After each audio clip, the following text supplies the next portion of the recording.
Yeah, I can't think of a clever way to work this gimmick in.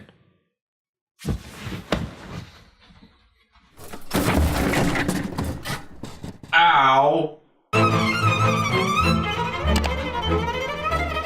Hello everyone, my name is Derek and welcome to the Netflix Know-How, the review show here to help you stop browsing and start watching. Today we have Bird Box, which is one of the big things being advertised on Netflix right about now, and I have to say, I don't see why.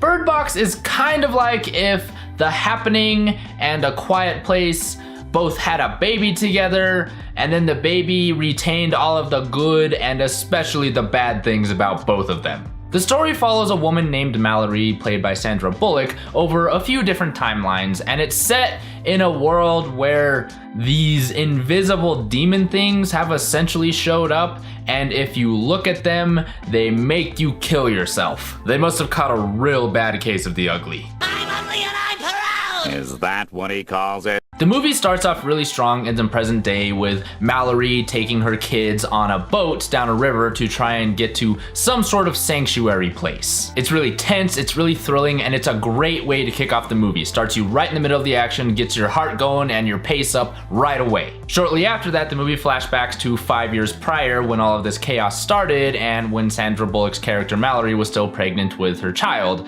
And the chaos that ensues is quick, it's fast, and it comes in hard. It is super exciting and super tense, really well done. It definitely does a fantastic job of capturing the chaos and how quickly the world just descends into madness after these invisible demons show up and start making everybody kill themselves. It also does a really good job of setting up the main characters and the supporting characters that we're going to spend most of the film with, without spending too much time on any of them so that the story and the pacing doesn't drag too much. It creates a really strong sense of paranoia and fear as these characters are trapped in this house and they can't leave. They can't even see these things. They don't even know what's chasing them, and just the amount of tension and fear that it creates is really, really fantastic. These characters are also pretty intelligent overall. For the most part, they make really smart decisions, which a movie like this that can sometimes be a problem. Characters can tend to make really bad decisions that just get everyone in trouble, but not here. They make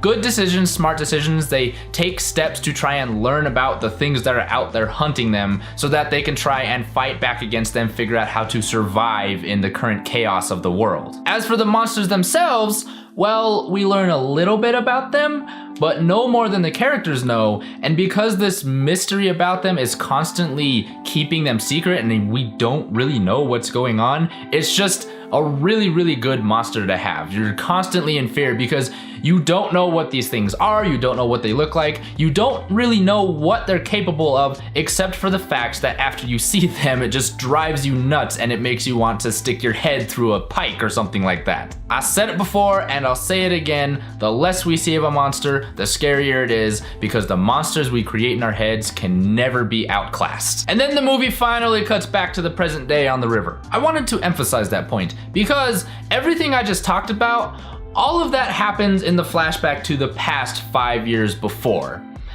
And so when we finally do cut back to the present day with Mallory on the river with the kids, it's kind of jarring because by that point I had sort of forgotten that this was even going on. This is a problem with a movie overall. It spends so much time set in the flashbacks and so very little time set in the present day while they're traveling down the river that it feels like their quest to get to this safe haven in the present day is not really that important of a plot point. The movie does try to connect the dots between the past and the present by connecting things that happen between them, but it just never really materializes into like one solid cohesive piece. It always just feels like there's two separate stories happening and they're independent of each other without any consequence from one to the other. And then about halfway through the movie, I realized something else. Nothing was happening. Seriously, I'm watching the movie, waiting for them to make some sort of progress in terms of the story and the plot and character development, but it was going nowhere. I really noticed this because in the flashbacks to the past and the present day, there aren't any kids. The kids are not actually born until about 2/3 of the way through the movie, maybe about 3/4 of the way, closer to the end.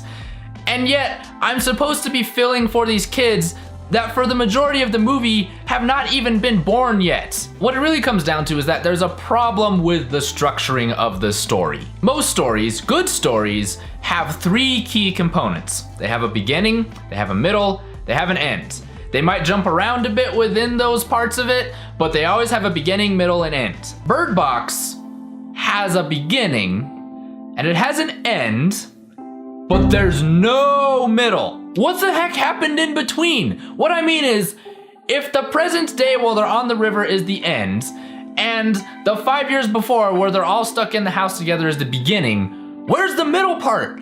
That was 5 years in between. What happened in those 5 years in between? Come on, there's gotta be something there. How did they survive? What's happened to the world? How is this family getting by? What's going on there? There's like a whole story in the middle that they just basically skipped right over. And the problem here is that the story that should be in the middle of this movie is the most interesting part. Generally, the middle part is the most interesting part of any story because that's where all of the crazy stuff happens. That's where everything tends to go wrong.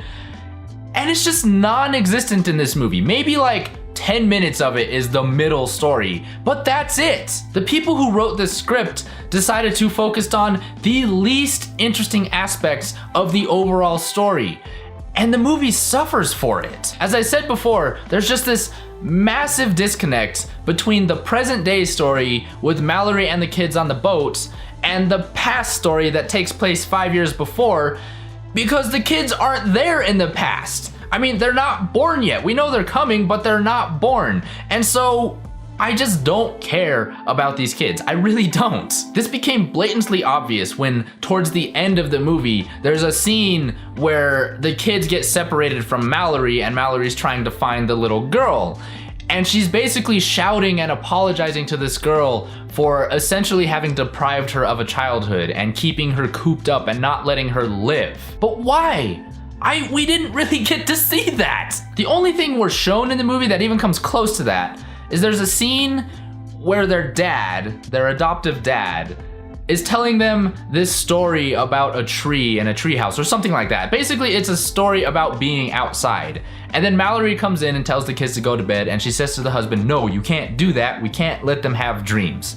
And that's the only scene we get. We never actually see her deprive these kids of anything outside of that. There's just really no weight to anything that happens to the kids at the end outside of the fact that we're kids and we should feel sorry for them because they're supposed to be innocent. But the movie doesn't give us a reason, a strong story-related, compelling reason outside of that. Oh, and by the way, the kids' names are boy and girl. I'm not even making that up, that's a real thing. Mallory is not really a likable character. She names her kids boy and girl, and she's just a very cold and very distant person the entire movie. She's just not likable. She doesn't really have any sort of character arc or transformation outside of the fact that she has to take care of these kids at some point, but she still acts like the same cold, distant person the entire time. And the ending is such cheap nonsense. I'm not gonna give anything away, but basically, they end up in a place that is safe from the monsters.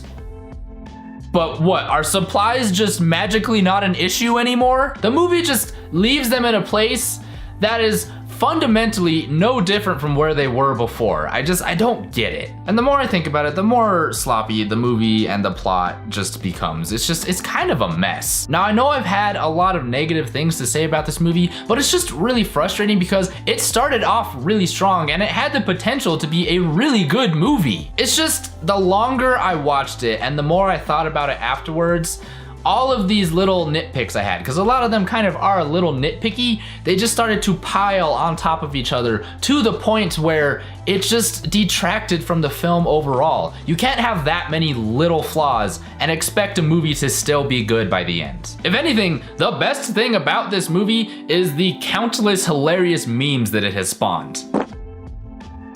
You know you have a problem when the memes your movie has inspired are better than the actual movie. The bottom line is, don't be blinded by the endless and overwhelming ads for this and fly far away to something better. Thumbs down.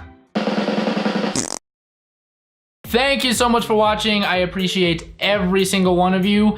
Bird Box was definitely a bit of a disappointment, especially considering how much they pushed and marketed this movie. I've noticed that's a thing that Netflix kind of does. They release something that they really want everyone to watch and they put out this big viral marketing push and campaign, and then the end product just sometimes ends up being kind of mediocre at best. And I hope that they turn this around because I'm getting real sick of this. Like, if you're gonna put that much effort into it, make it good. I know that you guys are capable of putting out good stuff. Come on, Netflix, step it up. Anyway, if you enjoyed this content, be sure to hit that subscribe button down below and share it with all your friends. I would really appreciate that. You can also head over to Twitter and over to Facebook and follow me on there. And as always, if you wanna know your flicks, you know where to click. Almost pointed at the wrong spot. Happy hunting, guys. I'll see you all next time.